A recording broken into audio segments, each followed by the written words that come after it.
City cable news కు స్వాగతం. బుట్టాయిపేటలోని శ్రీ చిట్టి పిల్లారయ్య స్వామి దేవస్థానంలో దశమ వార్షిక వైభవోత్సవాలు ఘనంగా నిర్వహిస్తున్నారు.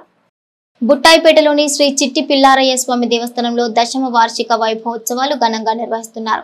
ఉత్సవాలు పురస్కరించుకుని విష్ణుభట్ల సూర్యనారాయణ శర్మ ఆధ్వర్యంలో 28 మంది పండితులు శ్రీ శతచండీ యాగ సహిత శ్రీ మహారుద్ర యాగం 18వ తేదీ నుండి 24వ తేదీ వరకు శ్రీ శతచండీ యాగ సహిత మహారుద్ర యాగం జరపనున్నారు. ఈ కార్యక్రమంలో దేవాలయ ప్రధాన అర్చకులు ఘంటసాల మురళీమోహన్ శర్మ, చిట్టి పిల్లారయ్య సేవాదళ నిర్వాహకులు జై ఎస్ కృష్ణారావు, హన్మకొండ సాయిబాబు, కొత్తగుండు శివప్రసాద్, మాదిరెడ్డి అంజుబాబు, చిలంకుర్తి ప్రభాకర్, కైకల్ల శ్రీనుబాబు, కంతేటి రాము తదితరులు భక్తులు అధిక సంఖ్యలో పాల్గొన్నారు.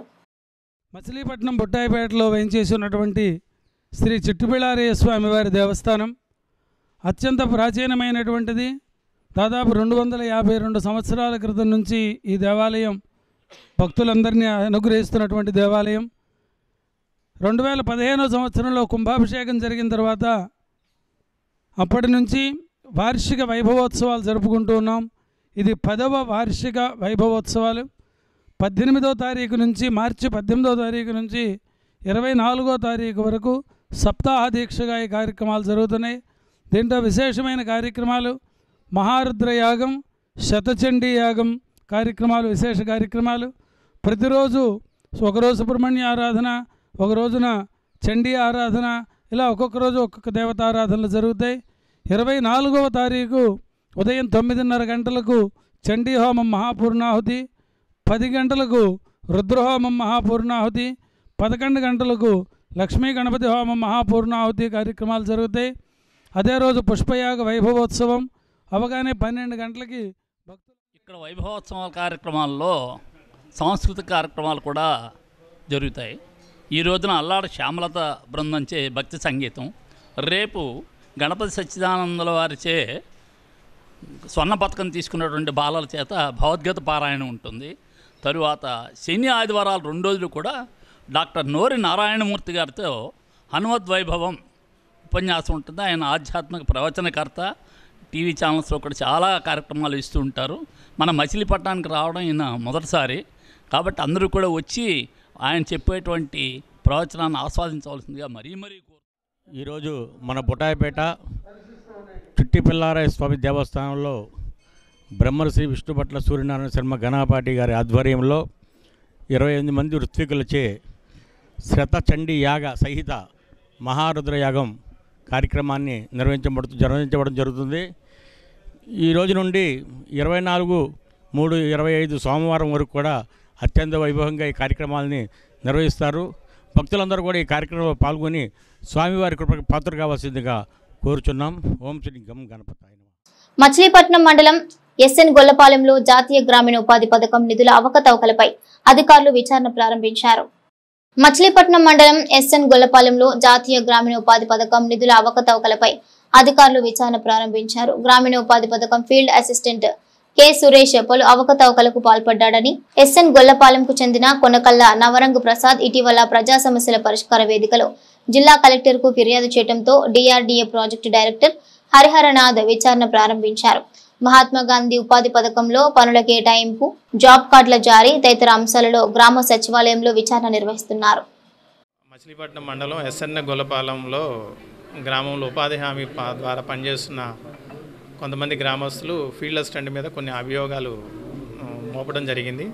సో అభియోగాల మీద ఈరోజు గౌరవ పీడీ గారు స్పందనలో పెట్టిన ఎంక్వైరీ చేయమని చెప్పడం జరిగింది. సో ఆ పర్పస్ మీద ఇక్కడ ఎంక్వైరీకి మేము రావడం జరిగింది. సో ఎంక్వైరీ నిమిత్తం జరిగిన గ్రామస్తులు చెప్పిన అంశాలను తీసుకెళ్ళి పీడీ గారి దృష్టిలో మేము రిపోర్ట్ చేయడం జరుగుతుంది. నా పేరు కొనకాల నవరంగప్రసాద్ సార్. నా పేరు కొనకాల నవరంగప్రసాద్. నేను ఎస్ఎన్ గొల్లపాలెం గ్రామ పంచాయతీ సభ్యుడిని. ఇక్కడ గ్రామ పంచాయతీలో మహాత్మా గాంధీ ఉపాధి హామీ పథకంలో అక్రమాలను అవినీతులు జరగడం జరుగుతుంది. దాని గురించి నేను స్పందన కార్యక్రమంలో పెట్టాను. ఆ సందర్భంగా పీడీ గారు ఎంక్వైరీ చేశారు. ఆ ఎంక్వైరీలో సార్ వచ్చి ఎంక్వైరీ చేసి కొంతమంది చేయకుండా చేసిన వాళ్ళ డబ్బులు తీసుకోవడం, మళ్ళీ వాళ్ళ వెనక ఇవ్వడం, అట్లా అక్రమంగా పాల్పడ్డారు ఫీల్డ్ ఆఫీసర్. దాని గురించి ఎంక్వైరీ చేస్తున్నారు. ఇది పూర్తి స్థాయిలో విచారణ జరిపి మరింత సమాచారాన్ని పీడీ గారు అందిస్తారని ఎంక్వైరీ ఆఫీసర్ గారు మాకు హామీ ఇచ్చారు.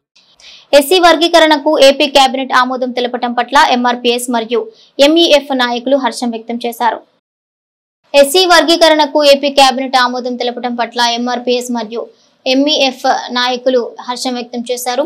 ఈ సందర్భంగా గుప్తా సెంటర్లోని బాబు జగ్జీవన్ రామ్ విగ్రహం వద్ద పద్మశ్రీ మందకృష్ణ మాదిగ, ముఖ్యమంత్రి నారా చంద్రబాబు నాయుడు మరియు ప్రధానమంత్రి నరేంద్ర మోడీ చిత్రపటాలకు ఎంఆర్పీఎస్ మరియు ఎంఈఎఫ్ నాయకులు పాలాభిషేకం చేశారు.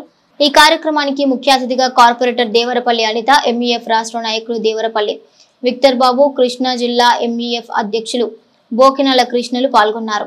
చిట్టూరు యువరాజు, గండ్రపు సీనయ్య, అద్దెపల్లి నిరంజన్, గురువిందపల్లి విజయబాబు, కొక్కిలిగడ్డ శామ్యుల్, కొడాలి యహాను, మట్టా జయప్రకాష్, కొక్కిలిగడ్డ చిట్టిబాబు, కత్తె సుధీర్, మాచవరపు ఆనంద్ తదితరులు కార్యక్రమంలో పాల్గొన్నారు.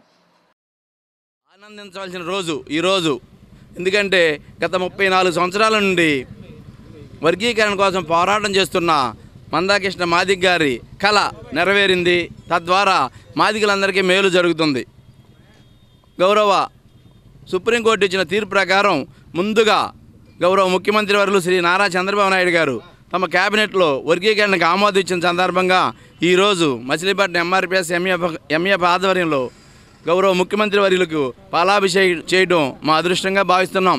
2004లో కూడా వారి ఆధ్వర్యంలోనే వర్గీకరణ జరిగింది. తద్వారా ఆనాడు ఎన్నో ఉద్యోగాలు, మరి మెడికల్ సీట్లు, ఇంజనీర్ సీట్లు వచ్చినాయి. ఆ ఫలాలు మేము అనుభవించాం.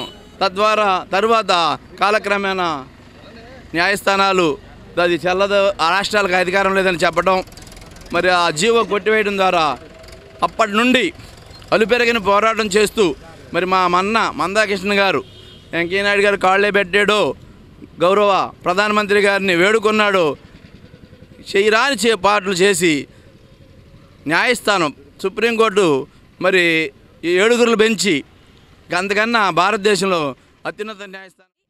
ఎందుకంటే మందాకృష్ణ మాదిగ గారు చంద్రబాబు నాయుడు గారిని కలిసినప్పుడు ఎలక్షన్ ముందు ఆయన మాట ఇచ్చారు, చంద్రబాబు నాయుడు గారు వర్గీకరణ చేస్తాను అని.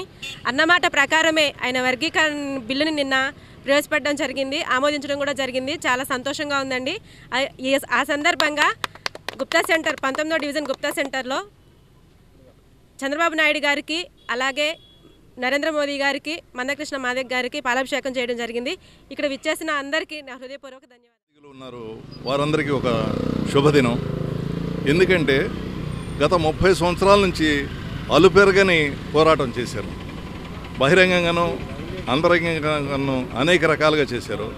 దానికి ప్రతిఫలంగా ఈరోజు నారా చంద్రబాబు నాయుడు గారు ఈ మాదిగ వర్ణానికి ఆ యొక్క ఉపకులాలకి సంబంధించిన ఏబిసిడీలు వర్గీకరణకి ఆమోదించడం మాకెంతో సంతోషకరమైనదిగా మేము భావిస్తున్నాం.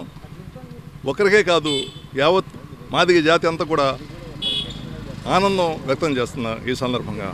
అలాగే మన ప్రధాని మోడీ గారు ఆ యొక్క మందాకృష్ణ మాదిగ గారు చేసిన విజ్ఞప్తి మేరకు ఆయన వర్గీకరణకి ఆమోదించారు. అలాగే సుప్రీంకోర్టు జడ్జి గారు కూడా సానుకూలంగా స్పందించి వారందరికీ కూడా చక్కటి తీర్పు ఇచ్చారు. వారందరికీ కూడా నేను సిటీ కేబుల్ న్యూస్ సమాప్తం. నమస్కారం.